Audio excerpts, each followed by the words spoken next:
ముందుగల మన తొలి వెలుగు ప్రేక్షకులందరికీ నమస్తే. మోసపోతోళ్ళున్నంత కాలం మోసం చేస్తోడైతే రెడీగానే ఉంటాడు. ఎందుకు చెప్తున్నా ఈ ముచ్చట అంటే, మేడ్చల్ జిల్లాలోని అక్రమంగా సరోగసి మూట గుట్టు రట్టు చేసిరట. సరోగసి అంటే దాదాపు అందరికి ఎరికే కదా, అద్దె గర్భాలు. 6 ఫెర్టిలిటీ కేంద్రాలతో లింకులు, 9 మంది పైన కేసు అయిందంట. సూత్రధారులైన తల్లి కొడుకులు ఇద్దరిని అరెస్ట్ చేసిరు. ఇసోటి ముచ్చట తల్లి కొడుకుల మీద కేసు అయింది ఏంటి, నిండా వారం 10 రోజులు అయిందో కాలేదో, అది మర్చిపోలేదు. మళ్ళీ కొత్త కూడా రెడీ అయింది. ఏ మధ్య గర్భాలు, ఏం కథనో ఏం కాదు. వికసపడేక పిల్లమ్మలు కలిస్తే పిల్లలు పుట్టరా, ఇవన్నీ అవసరమా చెప్పురి. ఎందుకంటే వాళ్ళకు అందాలు ఖరాబ్ అవుతాయి, తనువు ఖరాబ్ అవుతుంది, టైం దొరకదు. మరి పెళ్లి చేసుకున్న పాపానికి కలిసి కాపురం చేసే పిల్లలు పుడితే అయిపోయేదానికి గిసంటోళ్ళ కాడికి పోతే ఇగో గా పని చేసిరు. ఏడ జరిగింది అసలు గెట్ట బయటకు వచ్చింది అంటే, ఏపీలోని పల్నాడు జిల్లాకు చెందిన చిలకలూరిపేట చిలకలూరిపేటకు చెందిన లక్ష్మీరెడ్డి అంటే ఈమె పేరు. కొడుకు పేరేమో నరేందర్ రెడ్డి, బిడ్డ కూడా ఉంది ఇలా. కానీ ఈ లక్ష్మీరెడ్డి నరేందర్ రెడ్డిలు ఇద్దరు. అయితే మొగనితోటి పంచాయి పెట్టుకుందట ఈ లక్ష్మీరెడ్డి. పంచాయి పెట్టుకొని, అమ్మ నీకు నాకు పడదు, నీ అజకారి చేతులకు నాయకడ పడుతుంది, నీ అంతా నువ్వు అంటే నీ అసలు మొగలు నాకు బొచ్చడు దునియా మీద అనుకుందట. ఆ నుంచి మొగని గిడాకులు ఇచ్చి చక్కగా చిలకలూరిపేటకి వెళ్ళి రైలు ఎక్కితే ఎడ దిగింది అనుకుంటారు, మహారాష్ట్రలో దిగిందట. మహారాష్ట్ర అంటే ఇక అది ఇంకా ఆయమన్న జాగానే, ఇటువంటి దానికి ఏక నెంబర్ ఉంటుంది ఆడ. మహారాష్ట్రలో దిగి మళ్ళీ ఆడ ఏం చేసింది మరి, ఇక రాని పని ఏడ చేయమని మళ్ళీ ఇదే పని అట. బుడబిడ్డ పిల్లల్ని ఎత్తుకొచ్చి పిల్లలు లేనోళ్ళకి అమ్మాలి, బుడబిడ్డ పిల్లలు ఎత్తుకురావాలి, పిల్లలు లేనోళ్ళకి అమ్మాలి. అట్లా లక్షల రూపాయలు సంపాదించింది. ఇక ఎంత సంపాదించినా ఈ దొంగతనం అనేది పలాంతనం అనేది ఆగుతుంది.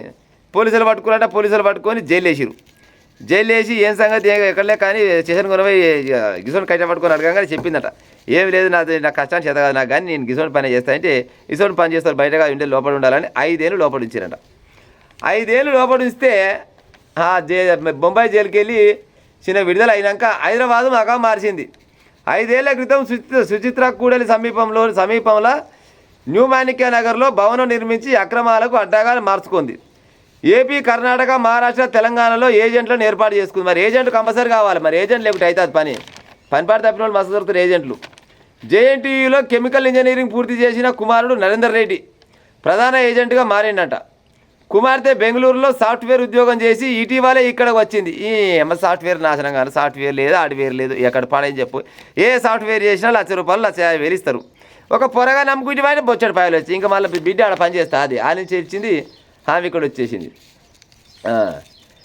లక్ష్మీరెడ్డి నగరంలో పలు ఫెర్టిలిటీ కేంద్రాలు ఆసుపత్రులతో సంబంధాలు ఏర్పాటు చేసుకుంది.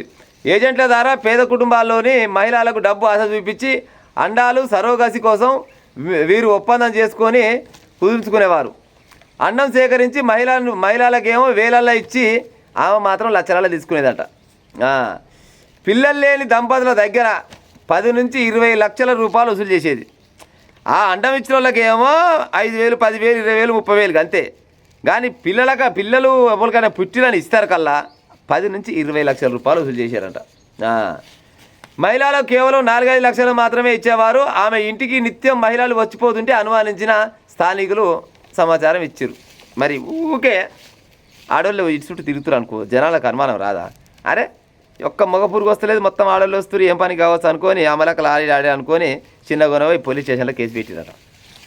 కేసు పెట్టేసరికల్లా మేడ్చల్ జిల్లా వైద్యాధికారి ఉమా గౌరీ, మేడ్చల్ ఎస్టీయు పోలీసు బలగాలు గురువారం తనిఖీలు నిర్వహించారు. గర్భాధారణ ఆడికి పోయినాక ఏముంటుంది, దానికి పోతే గర్భాధారణ మాత్రలు, సూదులు, సిరంజీలు, అలా సంబంధించిన ల్యాప్టాప్లు అన్నీ దొరికినాయట. అన్నీ దొరుకుని స్వాధీనం చేసుకొని తల్లి కొడుకులు ఇద్దరిని అదుపులో తీసుకురంట. ఎట్టట లెక్కమ్మ ఏం కథ అంటే, కర్ణాటక అక్కడక్కడ చుట్టుపక్కల ఉన్న ఆర్థికంగా వెనుకకున్న ఆడవాళ్ళను పట్టుకొని, మీకు ఆర్థికంగా గీ పని చేస్తే ఎడపాయలు వస్తాయి, మా దగ్గర రారు 500 ఇస్తామని చెప్పి ఆశ చూపించి వాళ్ళ దగ్గర అండాలు సేకరించి, ఈయన మొగలకేమో ఏం చెప్తారు, నీదే వీర్యం అని వీళ్ళకి చెప్తారు. ఈయన వీర్యం కాదు, ఈయన పిల్లం అండం కాదు, ఎవరినో మందికి పుట్టిన పొరగాని తీసుకొచ్చి ఈయన చేతిలో పెడితే ఈడెత్తుకొని ముద్దాడాలి. ఇంకో గిసోని దందా మొదలు పెట్టిరంట. అసలు ఎందుకు అవుతుంది మరి ఇట్లా? భార్యాభర్తలు పెళ్లి చేసుకుంటే చక్కదానంగా కాపురం చేస్తే సుఖంగా ఉంటుంది, పండని బిడ్డ వస్తుంది. అవునా కదా ప్రజలారా? కొంతమంది డబ్బులు ఒతకపోతే ఏం చేస్తారంటే అందం ఖరాబ్ అవుతుంది, తనువు ఖరాబ్ అవుతుంది, సమయం దొరకదు, సమయం దొరకదు, అందం ఖరాబ్ అవుతుంది. ఎక్కడి పాపం ఇది నాకు అర్థం కాదు. కానీ ఇప్పుడు మీరు పెళ్లి చేసుకుంటుంది, మీరు పెళ్లి చేసుకొని చక్కదానంగా సుఖాలు అనుభవించి ఫలాని సుఖాన్ని మించిన సుఖం ఉంటుంది ప్రజలారయ్యన్న ఏడ ఉండదు. అయినా కానీ దాన్ని పక్కకు పెట్టి మా మొగందే సరుకు నాదేనా ఇది ఈ రెండు కొనవో ఇంకో దాంట్లో వేస్తే అందులో బిడ్డ పుడితే ఆ బిడ్డను తీసుకొని చెత్తుకొని ముద్దాడదామని ఆలోచనతో ఉంటారు. వాళ్ళు ఏం చేస్తారు, ఇదే సంత దొరికింది అనుకొని అది అండమో ఉందో పిండమో ఉందో గండమో ఉందో అని పేరు మీదకి తెస్తారు. ఏం కాదని ఎవరికి తెలియదు. ఆ రోల పాయింట్ తిరిగే అడ మీద కూలీలో లేకపోతే అడక తినే బిచ్చగాల దగ్గర పోతారు.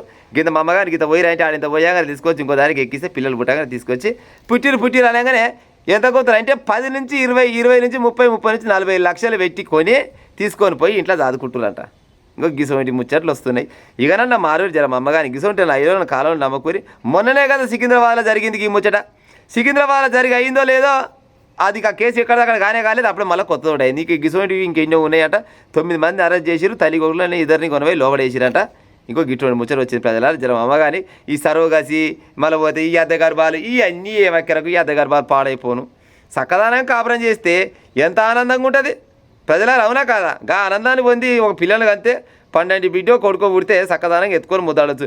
ఎవరికో పుట్టిన పట్టుకొచ్చుకొని ముట్టుకొని అబ్బా నా కొడుకు చూడు ఎంత ముద్దుకున్నాడు, నా వాని ముక్కు నా లెక్కన వచ్చింది, మూతి నా లెక్కన వచ్చింది, లోట పీస్ వచ్చింది, మాసుపత్రి వచ్చింది, ఏది రాదు అదంతా మంచి సొమ్మే. అవునా కాదా ప్రజలారా? ఉంటా మరిగా